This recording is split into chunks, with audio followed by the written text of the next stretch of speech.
আসসালামু আলাইকুম। ইজি বিজ্ঞান ক্লাসের নতুন আরো একটি ভিডিওতে আপনাদের সবাইকে স্বাগতম। সাথে আছি আমি জাহিদুল ইসলাম। আপনি যদি আমাদের চ্যানেল নতুন হয়ে থাকেন তাহলে চ্যানেলটি সাবস্ক্রাইব করুন, অথবা আপনি যদি কোনো সোশ্যাল প্ল্যাটফর্ম থেকে দেখে থাকেন তাহলে ফলো করুন। এছাড়া মাধ্যমিক শ্রেণীর যে কোনো ভিডিও পেতে ভিজিট করুন ইজি বিজ্ঞান ক্লাসের ফেসবুক, ইউটিউব এবং ইনস্টাগ্রাম। আজকে আমরা আলোচনা করব এসএসসি উচ্চতর গণিত দ্বিতীয় অধ্যায় ঢাকা বোর্ড 24, অর্থাৎ বীজগণিতে ঢাকা বোর্ড 24-এ এই সৃজনশীলটি এসেছে, যেখানে f of x y z equal 1/8x cube plus 1/27y cube plus 1/64z cube এবং q of x equal x cube minus 64x। ক নম্বর প্রশ্ন বলা আছে f of x equal square root of x minus 4 হলে f inverse 1 minus 3 এর মান নির্ণয় করো। তাহলে আমরা এখন ক নম্বর প্রশ্নটি সমাধান করব।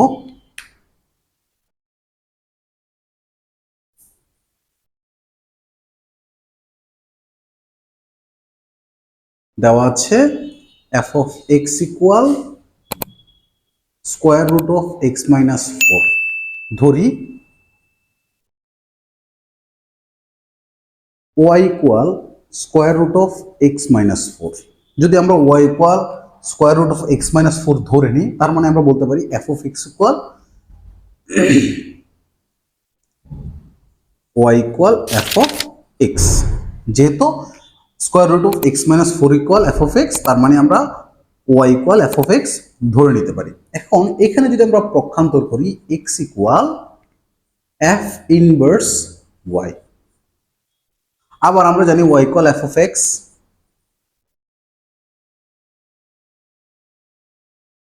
y equal x minus 4। যদি আমরা এই সমীকরণকে বর্গ করি তাহলে y square equal x minus 4। এখানে যদি আমরা x কে পক্ষান্তর করি তাহলে x equal y square plus 4। আমরা জানি x equal f inverse y, তাহলে x এর পরিবর্তে আমরা লিখব f inverse y, y square plus 4। এখন প্রশ্নে বলা আছে যে f inverse minus 3 এর মান কত। তাহলে এখানে যদি আমরা -3 ধরি তাহলে সুতরাং f inverse minus 3 equal -3 square plus 4। -3 square মানে হচ্ছে 9 plus 4 equal 13। তাহলে সুতরাং f inverse 1 -3 equal 13।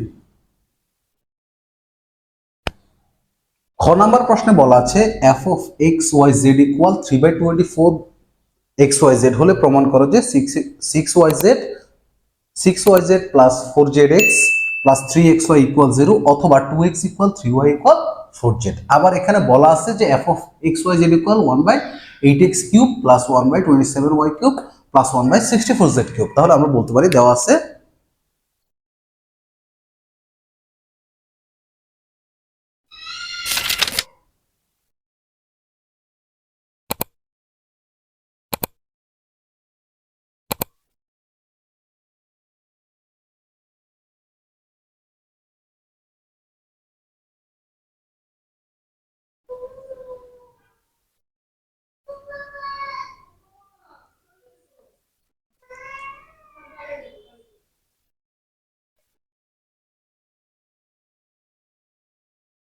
আবার এখানে বলা আছে f of x y z equal 3/24 xy z। তাহলে আমরা বলতে পারি যে 1/8x cube plus 1/27y cube plus 1/64z cube equal 3/24 xy z। তাহলে এই রাশিটাকে আমরা পক্ষান্তর যদি করি 1/8x কিউব মানে হচ্ছে 2x whole cube plus 1/3y whole cube plus 1/4z whole cube. এই রাশিটাকে যদি পক্ষান্তর করি তাহলে মাইনাস হবে। আমরা 3টাকে পাশাপাশি লিখি 1/24 xyz। 24 কে আমরা যদি এটার সাথে মিলিয়ে লিখি যে 2x 3y 4z equal 0। 3 × 6 = 4 × 6 = 24। Ultimately এই রাশিটাই হলো। তাহলে আমরা জানি যে 1/a³ plus 1/b³ plus 1/c³ minus 3 1/abc। তাহলে এখানে a³ plus b³ plus c³ minus 3abc এর সূত্র করা যায়। তাহলে আমরা জানি a³ plus b³ plus c³ minus 3abc এর সূত্র হচ্ছে half of 2x plus 3y plus 4z, অর্থাৎ a plus b plus c into a minus b 1/2x minus 1/3y whole square plus 1/3y minus 1/4z whole square plus 1/4z minus 1/2x whole square equal 0। তাহলে আমরা জানি a³ plus b³ plus c³ minus 3abc সূত্র হচ্ছে half of a plus b plus c into a minus b whole square plus b minus c whole square plus c minus a whole square. এখন এই হাফটাকে যদি আমরা পক্ষান্তর করি তাহলে 0 হয়ে যাবে। তাহলে 1/2x plus 1/3y plus 1/4z into 1/2x minus 1/3y whole square plus 1/3y minus 1/4z whole square plus 1/4z minus 1/2x whole square equal 0। আবার আমরা জানি যে দুইটি রাশির গুণফল যদি শূন্য হয় তারা আলাদা আলাদাভাবে শূন্য হতে পারে। এই একটা রাশি, এই একটা রাশি, এই দুইটা রাশির গুণফল যেহেতু শূন্য তাহলে তারা আলাদা আলাদাভাবে শূন্য হতে পারে। তার মানে এইটা সমান শূন্য অথবা এই রাশিটা সমান শূন্য। তাহলে আমরা বলতে পারি সুতরাং 1/2x plus 1/3y plus 1/4z equal 0।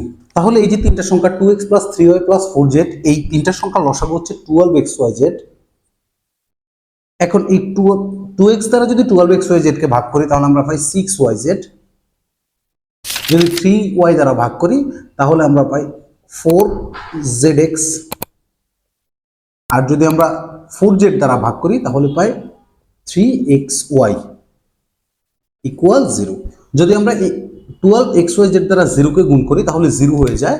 Ultimately থাকে কত? 6yz plus 4zx plus 3xy। তার মানে আমার একটা পক্ষ অলরেডি প্রমাণ হয়ে গেছে, বাকি আরেকটা পক্ষ রয়ে গেছে। তো আমরা জানি যদি এইটা সমান 0 হয় এই অংশটা সমান অবশ্যই 0 হবে। এবং একাধিক রাশির যোগফলের বর্গের সমষ্টি যখন শূন্য হয় তারা আলাদা আলাদাভাবে শূন্য হয়। একাধিক রাশির বর্গের সমষ্টি যখন শূন্য হয় তারা আলাদা আলাদাভাবে শূন্য হয়। তার মানে এই যে একটা রাশির, দুইটা রাশির, তিনটা রাশির বর্গের সমষ্টি যদি শূন্য হয় তাহলে এই রাশিটা সমান শূন্য, এইটা সমান শূন্য, এইটা সমান শূন্য। আলটিমেটলি আমরা তিনটা সমানই শূন্য ধরে নিতে পারি। যেহেতু জায়গা হচ্ছে না আমরা এই অংশটা মুছে নিচ্ছি।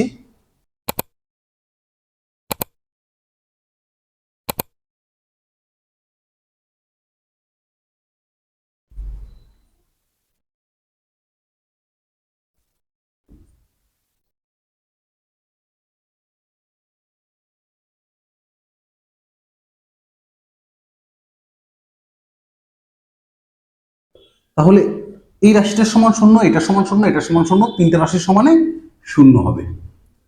সুতরাং 1/2x মাইনাস 1/3y ইকুয়াল 0। এখন স্কোয়ারকে রুট করলে 0 উপর রুট করলে 0 হয়। 2x minus 1/3y, 2x 3y এর লসাগু হচ্ছে 6xy। তাহলে 6xy কে যদি আমরা 2x দ্বারা ভাগ করি তাহলে থাকে 3y মাইনাস 2x ইকুয়াল 0। এই অংশটাকে যদি 0 দ্বারা গুণ করি আমরা পাই 3y মাইনাস 2x ইকুয়াল 0। তাহলে 2x ইকুয়াল 3y। অথবা এই অংশটাও 0, 1/3y মাইনাস 1/4z ইকুয়াল 0। আমরা যদি এখান থেকে লসাগু করি 4 এবং 3 এর লসাগু হচ্ছে 12yz। 12 কে 3 দ্বারা ভাগ করলে হয় 4z মাইনাস 12 কে 4 দ্বারা ভাগ করলে 3y ইকুয়াল 0। এখন আমরা এটাকে যদি গুণ করে দেই তাহলে 0 হয়। 4z minus 3y equal 0। সুতরাং 3y ইকুয়াল 4z। তাহলে আমরা বলতে পারি 2x ইকুয়াল 3y, আবার 3y ইকুয়াল 4z। তাহলে সুতরাং 2x equal 3y equal 4z। তাহলে আমাদের প্রথম পক্ষ এখানে প্রমাণিত হলো, দ্বিতীয় পক্ষ এখানে প্রমাণিত হলো। আলটিমেটলি আমার এই দুইটা মানই প্রমাণিত হলো। Proved.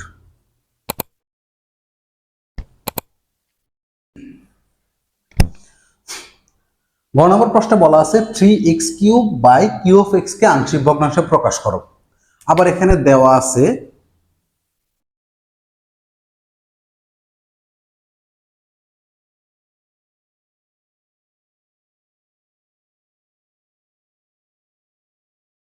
Q of x equal x³ minus 64x। এখান থেকে যদি আমরা x কমন নেই তাহলে থাকে x² মাইনাস 64।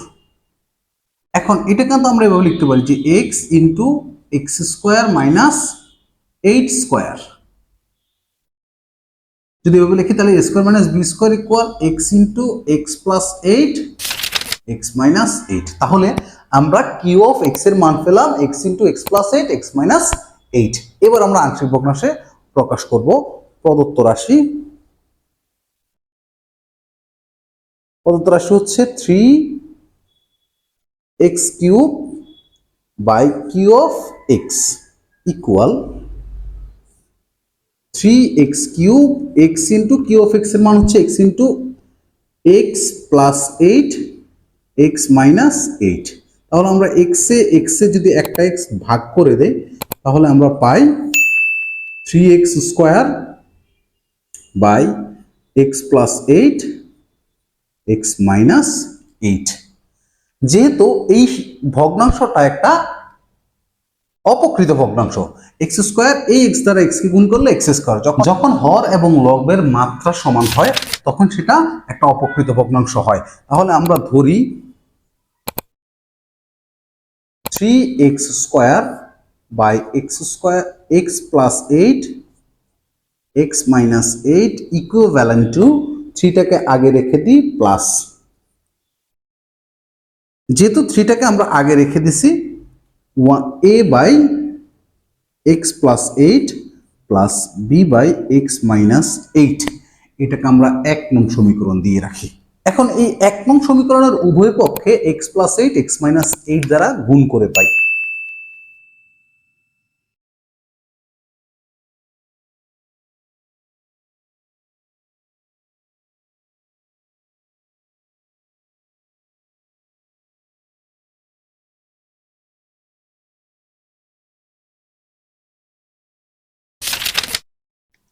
যদি আমরা গুণ করি এই অংশটাকে যদি আমরা x প্লাস 8 x মাইনাস 8 দ্বারা গুণ করি তাহলে হয় 3x² ইকুইভ্যালেন্ট টু 3 এর সাথে যদি গুণ করি 3 into x plus 8 x minus 8 plus a দ্বারা যদি গুণ করি a into x minus 8 plus b into x plus 8, এটাকে দিলাম 2 নং।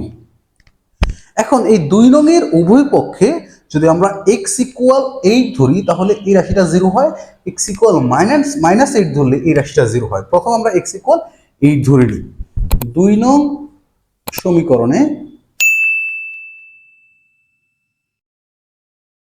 x ইকুয়াল 8 বসিয়ে পাই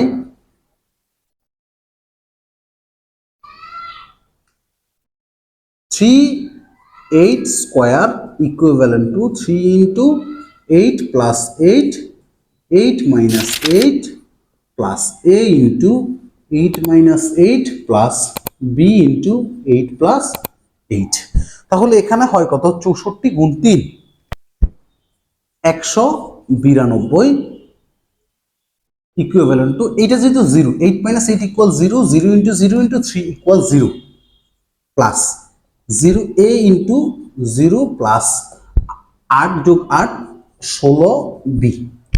তাহলে আমরা বলতে পারি যে 16b ইকুয়াল 192। যদি 192 কে আমরা 16 দ্বারা ভাগ করি তাহলে b equal 192 by 16 equal 12, b এর মান আমরা পেলাম 12। ঠিক একইভাবে আমরা 2 নং সমীকরণে যেমন 8 বসিয়েছিলাম এবার 2 নং সমীকরণে আমরা বসাবো -8। আবার 2 নং সমীকরণে x ইকুয়াল -8 বসিয়ে পাই, তাহলে 2 নং সমীকরণ কেমন? 2 নং সমীকরণ হচ্ছে 3x², তার মানে 3 - 8 square equivalent to 3 into -8 -8 sorry -8 plus 8 into -8 -8 plus a into -8 -8 b into -8 plus 8 plus b into -8 plus 8। তাহলে এখানে যেহেতু মাইনাস স্কোয়ার করলে সেটা প্লাস হবে 192, এটার মান -8 প্লাস 8 ইকুয়াল 0, তার মানে পুরো রাশির মান 0 plus a into -16 plus b into 0। তাহলে আমরা দেখলাম যে -16 a equal 192, a equal 192 by -16 equal -12। তাহলে একটা রাশির মান পেলাম +12, একটা রাশির মান পেলাম -12, তার মানে b ইকুয়াল +12 হলো a ইকুয়াল -12। এখন a এবং b এর মান 1 নং সমীকরণে বসালে আমার আংশিক ভগ্নাংশ পূর্ণ হবে।